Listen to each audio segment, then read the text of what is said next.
Why, hello there, ladies and gentlemen, boys and girls, children of all ages. My name is Mr. Dogbo333, and welcome back to Hearts of Iron for Kaiserreich.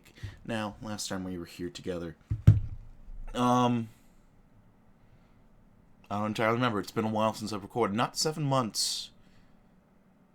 It's been more than 7 months. Not a year long distance, but long enough. It may as well have been a year, surely, right? Meanwhile, let's go ahead and get working on the front and defense of democracy. Our organizations, right? We'll repeat it. Okay.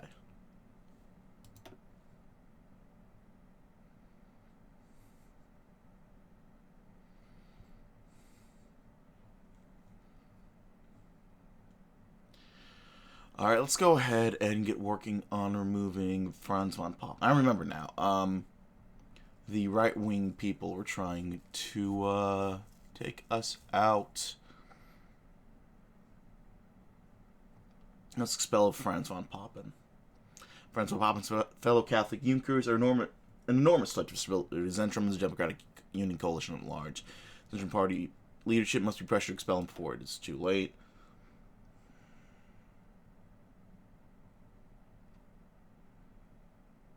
Let's push out reactionary civil servants and counter right-wing propaganda. How we doing here? We're getting there. Look at that. Got a tank.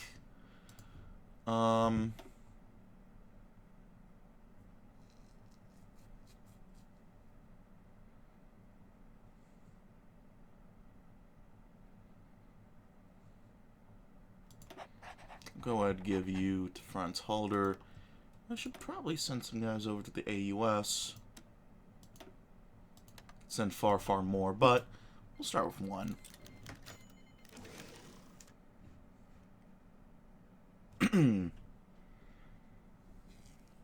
Interesting. Last year, Cabinet was busy fixing the overall economic situation of the Empire, but until now was primarily the urban population that has profited from these efforts. The countryside, however, has been struggling for over a decade, and the progress by previous cabinets and our current government to alleviate this has been marginal. This needs to change. The rioters have long discredited the SPD and their coalition partners, or as Count Vesarp of DKP would put it, the mortal enemy of the German agriculture and their appendages. As socialist robber barons hell-bent on driving a wedge between small-scale farmers and Junkers in the agrarian unity front and depriving the humble property owner of his last remaining savings. As long as conservative sway in many rural regions is still uncontested, many peasants will blindly believe these audacious accusations. Thus, we need to set up an agrarian program that will be able to convince the common peasants otherwise. The agricultural secretary will work out various reforms in accordance with the vision of all our coalition partners to our new era in the countryside. For die Volksherrschaft auf dem Dorfe. Okay, so we got a couple options to work on here.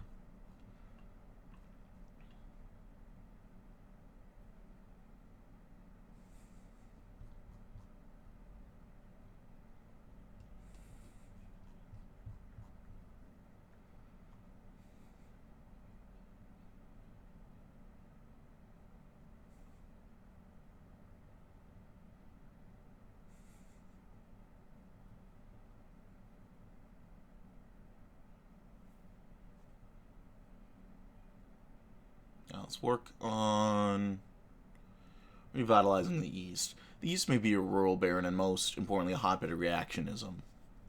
Nonetheless, it is not a lost cause, neither for economic improvement nor for democratic ideals. For years, Berlin's Eastern aid payments have only reached the large agrarian estates, with the majority of funds ending up in the pockets of the Junkers. Consequently, the conditions in the East Elba have barely improved throughout the last few decades. To improve standard of living, much broader program needs to be introduced that affects all areas of life. Introduce a complement the local agricultural enterprises, proper infrastructure to connect urban centers with their periphery, modernization of ports and waterways, and additional funds for the diligent settlers in Posen and West Prussia. And we can do a couple of these, actually. Let's foster some democratic rural sentiment. German peasants had never been thrilled about democracy and parliamentarism.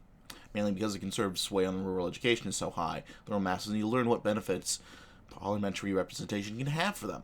We need to support democratic-minded agrarian movements such as the German Peasantry, the Bavarian Peasants League, the Association of German Farmers Association, as a counterweight against reactionary lands boom influence, force for democratization of local agricultural chambers, get the vast array of rural cooperatives on board for our vision. There we go. That's about all we can do. We could also ask the agrarian liberals to join. I think I'll hold off a little bit on that. Get the rest of this kicked off. Interesting.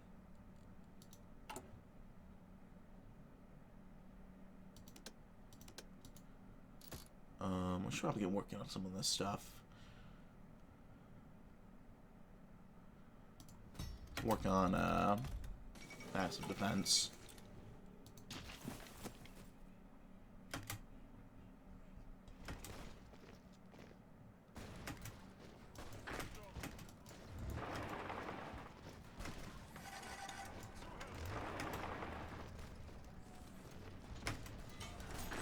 What? Damn it, Franz. Where you're at, New Orleans. Send you up here.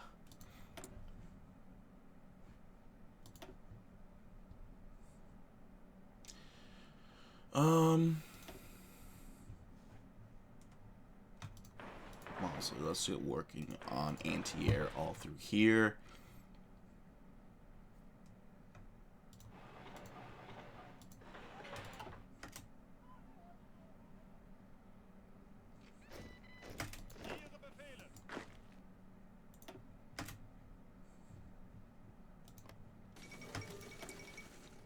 I'm not a fan of the Swiss being around our border, honestly. Thankfully, it seems the leader of Zentrum themselves not hold Pop in high regard. After internal criticism of the Westphalian aristocrats plotting, decided to cut losses in the party outright. In full reactionary deputies elected alongside him joined, but their attempt at a wide reactionary Federalist rebellion was shattered as the BVP ultimately refused to work with Poppin. So our coalition is not a knife's edge anyway from losing the majority. We should be fine. There we go. A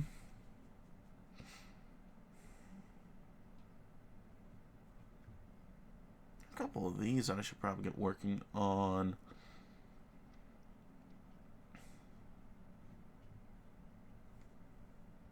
Work on renewing the Treaty of Metz.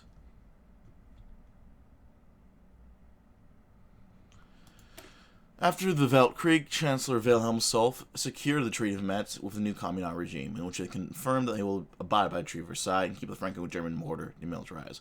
As both of these terms have been broken de facto, we should pressure Paris to accede, depicting them as warmongers worldwide. Well, there we go.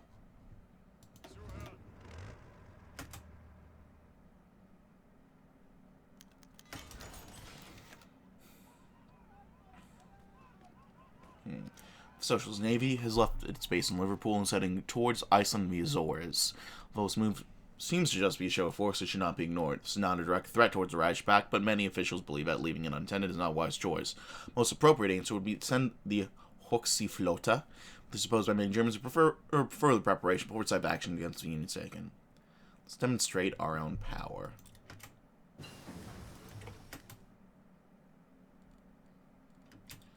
Yeah, medium chassis now. Wait, what? Really?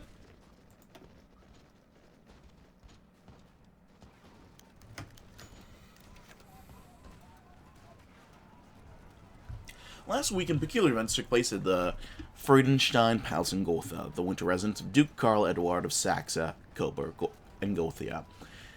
At a grand gala of the Anglo-German Fellowship, the Duke welcomed many representatives from the British Empire, as well as important functionaries of various British emigre circles, including the infamous Committee for the Restoration of Great Britain. It's no wonder that Karl Eduard, a grandson of Queen Victoria, whose English titles were revoked in 1917 under the Titles Deprivation Act, seeks closer ties with such controversial dissident organizations. Germany's long gained a reputation in English emigre circles as the last bulwark against socialism.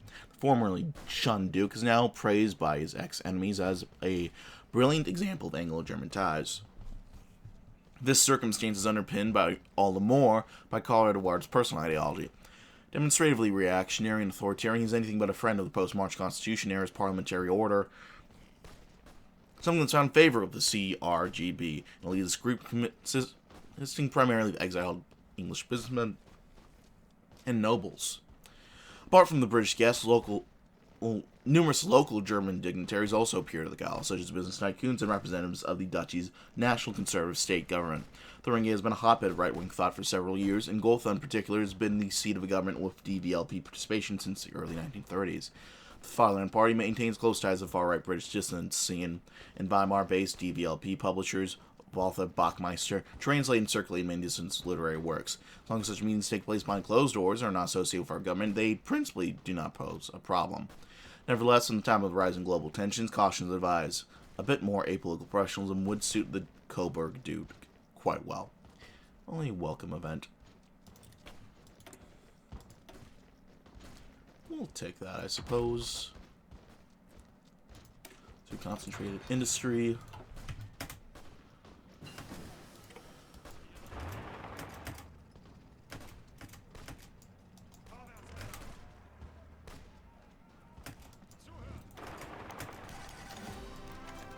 Yo! Look at that. A long period of economic downturn has finally come to an end. A long series of strategic government policy to alleviate the malaise has finally had their effect. And for the first time in years, Germany has reached the pre-1934 industrial production levels. Not only have effects of economic crisis sparked by black money been curtailed, but also the instability set up in the markets ever since the election of Boris Savinkov in the Russian Republic. Oh, Jesus, fuck. Now that productivity and employment have been restored to stable levels, emergency economic controls can be loosened and financing for other government programs expanded. The Heer has been itching to initiate major reforms, and their leadership has already begun lobbying members of the Reichstag to finance ambitious rearmament programs. Long live the unsurpassed empire. I won.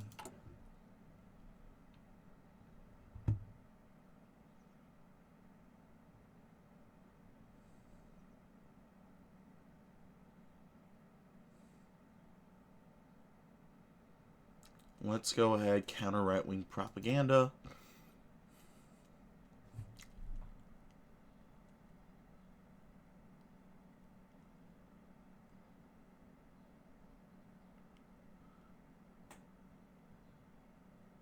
Let's click that.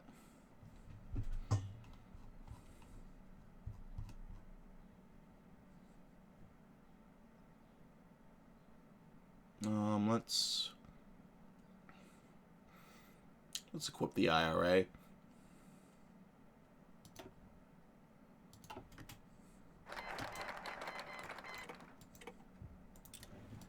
There we are.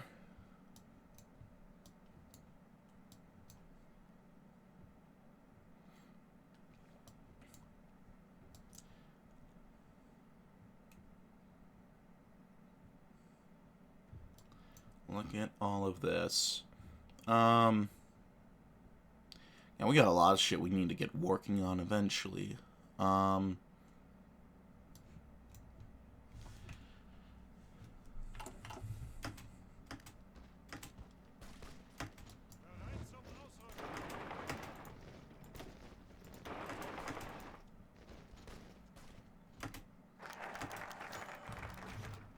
The government of the Communist France has shown its true face and refused to accept our reasonable demands. Though their reputation will suffer a little, this is meager gain compared to growth intentions.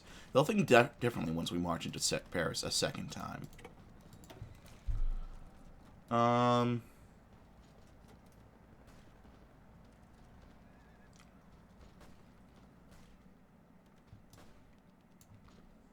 Do a European Brotherhood.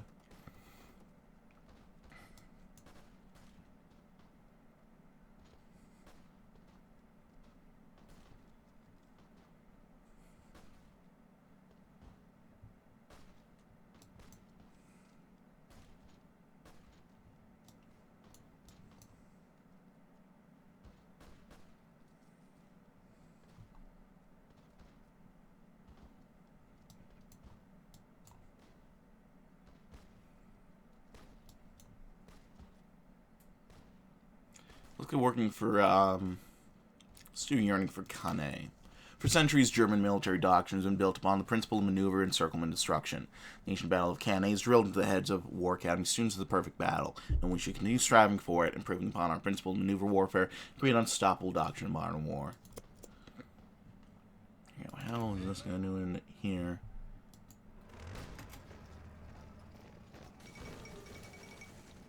Uh-oh. The rising sun.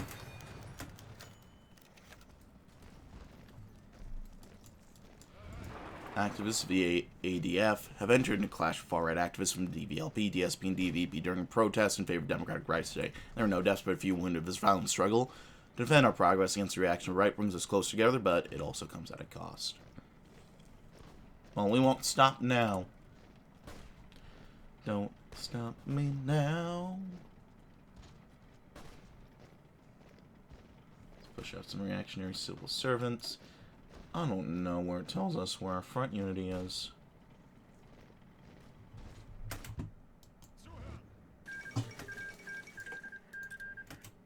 Oh, there goes that.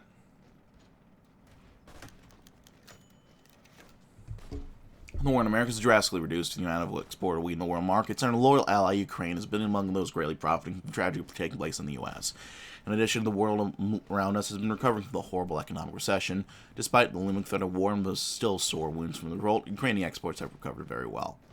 The willingness on the part of a Skoropadsky administration to export grain to Germany has had certainly its benefits. To some extent, Ukrainian dominance over the grain market has opponents among the protectionist-minded individual, however. Never another turn-up winter. Let's help out over here. Let's try to help over here. Can we do nothing in Missouri? We can do nothing in Missouri. Okay, cool.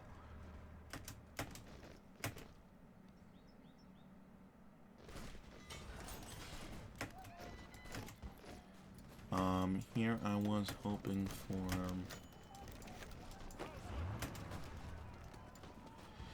bureaucrats, journalists, politicians, and others are already expanding weak points in the parliamentary government as the political warfare between reaction and democracy continues. The governments must be carefully strategize, let the front topple even minor efforts. Push forward.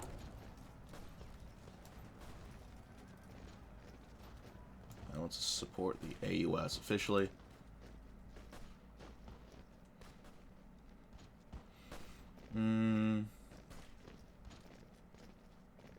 Let's just pressure Ireland.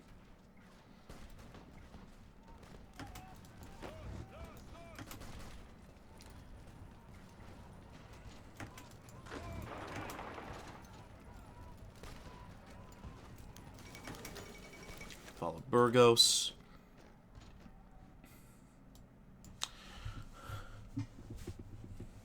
These sorts have gotten wacky, but they're not terrible. Unlike our opponents on the right, we rely on parliamentary support to keep our government going. The heterogeneous nature of our coalition means that conflict between our partners inevitably flares up every once in a while. As long as the fires can get contained... Oh yeah, we're fine with them. These disagreements over direction can be accepted, but we should still ensure that nobody splits off and sinks the cabinet. This time it's the left wing of the SPD, which has gotten into more conflict with the rest of the coalition. Active in civil society, stressing the monarchist system and supportive of working with the far left, they are hard to bear for more conservative members of the coalition, and have thus been challenged. The conflict briefly flared up in the press before settling down. Hey, settle down now.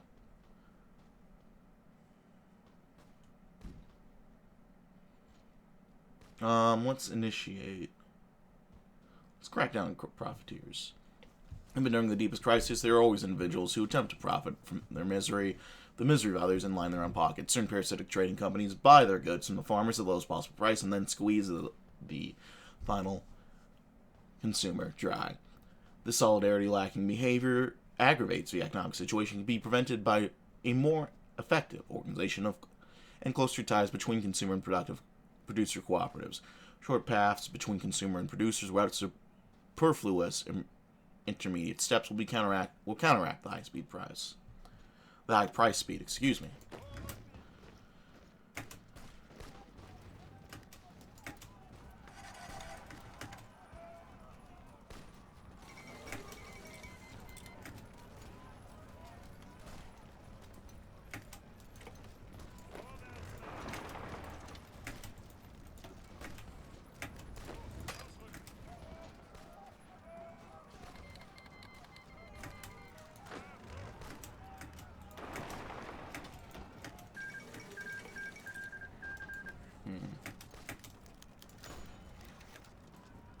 Woohoo! Back in December of last year, crucially important news arrived in Berlin through newspapers and from German officials and agents on the Isle, warning of a collapse into anarchy in the country's north. As a result, the Irish Republican Army, dissatisfied with the elected government's apparent inability to maintain order, has overthrown it in a coup d'etat. Assistance from German military and political advisors. Additionally, the German Empire was swift in recognizing the new regime, bestowing upon it international legitimacy, while it appears that the heads of the Putsch intend to seek out a puppet leader through which they were able to rule from the shadows, with Ireland's predominantly Germanophilic top brass pulling the strings. Potonic's leadership is reassured that not only shall German economic interests be secured, but also the Irish will bring an end to their present neutrality in favor of joining the Reichspakt. With the Western Republic now firmly aligned with Germany, this might prove itself a significant boon in future war continuing national. The access of German forces to bases on the island provide themselves a strategic location from which they can threaten Great Britain by imposing naval blockade and claiming aerial dominance over the island, eventually preparing the ground for an invasion. Wonderful news. Here's to our Irish allies. With the collapse of the Irish government, the country will be drawn into our sphere of influence. Nice. You know, he has the same mustache as that one Austrian soldier. He had that one book. I don't know if you guys remember it. Our Struggle. I forget that's still in Kaiserreich lore. It's kind of crazy if it is. Got some more factories built up.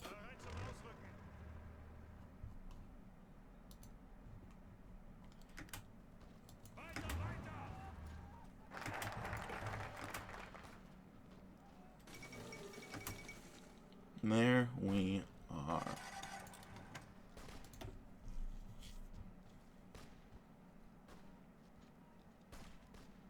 Could pursue equal suffrage in Prussia. I mean, we have the time to now. Why not?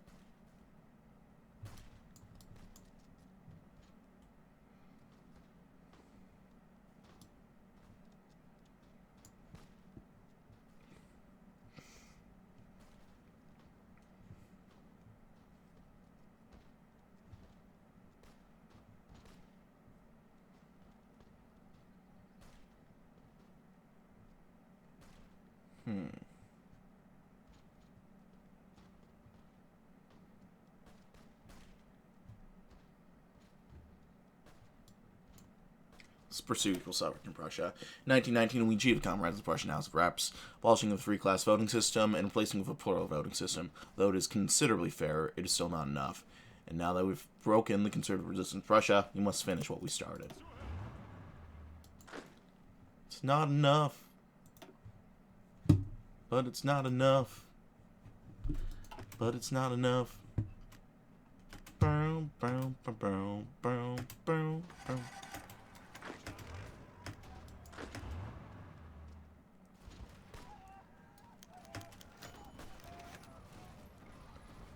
Ooh. Looks like we got options. Following the Irish Republican Army's successful push against the previous government, they've faced the issue of how to consolidate the regime, while the Irish military has come to regard civilian rule as inherently corrupt due to the nascent administration's lack of political legitimacy. The General Staff has been forced to seek a puppet ruler from one of the country's major parties who will endorse a new junta. And to this end, they have consulted German advisors regarding who would be most beneficial to the interests of both the Irish Republic and the German Empire. Antas Nyunsta is fervently nationalist and contains some integralist leanings among the party leadership. Essentially poses an limited loyalism. Their leader, Owen O'Duffy, would happily support the installation of a dictatorship, but they remain at their core economic protectionists, even though O'Duffy would compromise were he dependent on German backing. Sinn Féin are liberal and cosmopolitan with a tough law and order approach. However, their concessionary attitude to the loyalist minority is disliked by the Irish Armed Forces. Famed war hero Michael Collins could be more easily persuaded, but his charismatic personality may prove harder to control, while Moultrie Mulcahy, although more prickly, lacks Collins' presence. while the IRA establishing the foundations of a deep state behind the scenes and ensuring that any subsequent elections are rigged in their favor, Ireland's position within German sphere of influence is secured for the foreseeable future. As during the Weltkrieg, the Irish and Germans shall stand together side by side against their nation's mutual enemies. So we have O'Duffy, Collins, or Mulcahy.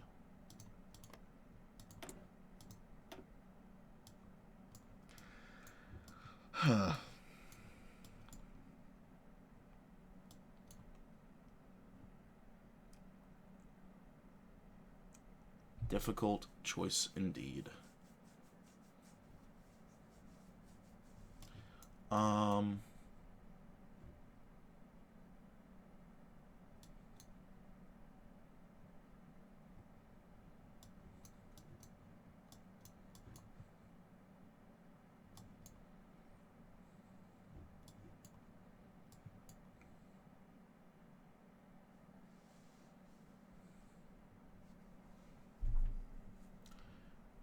You know what? Let us go ahead and make sure that an Ontas Naisunta regime shall stamp out syndicalism with an iron fist.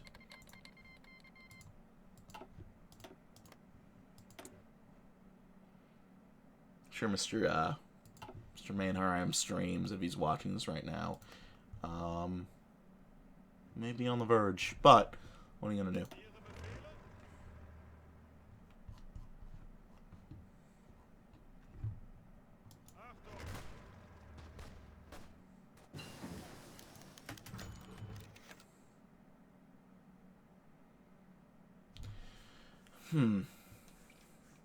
Two youth activist wings of the SDP were both important in the genesis of the All-Democratic Front. The neo-revisionists led by Theodor Habach and Karl Meuerdorf, and the Marxist left led by Kurt Rosenfeld and Max Sadovitz understandably agree on little beyond their common cause against the reactionary right. The question of appointment in the Front's propaganda department is renewed conflict between these two wings. It is up to us to decide which of them to favor.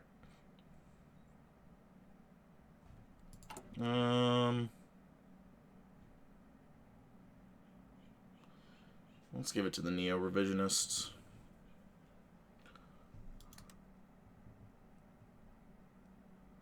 Let's put shouts and reactionary civil servants in the meanwhile. And let's figure out some last-second timing things while we go ahead. Give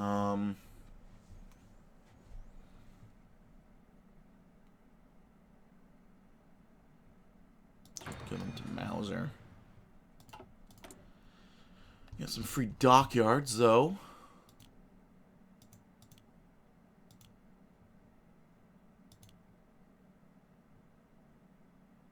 Okay. Now I understand that. How that works now.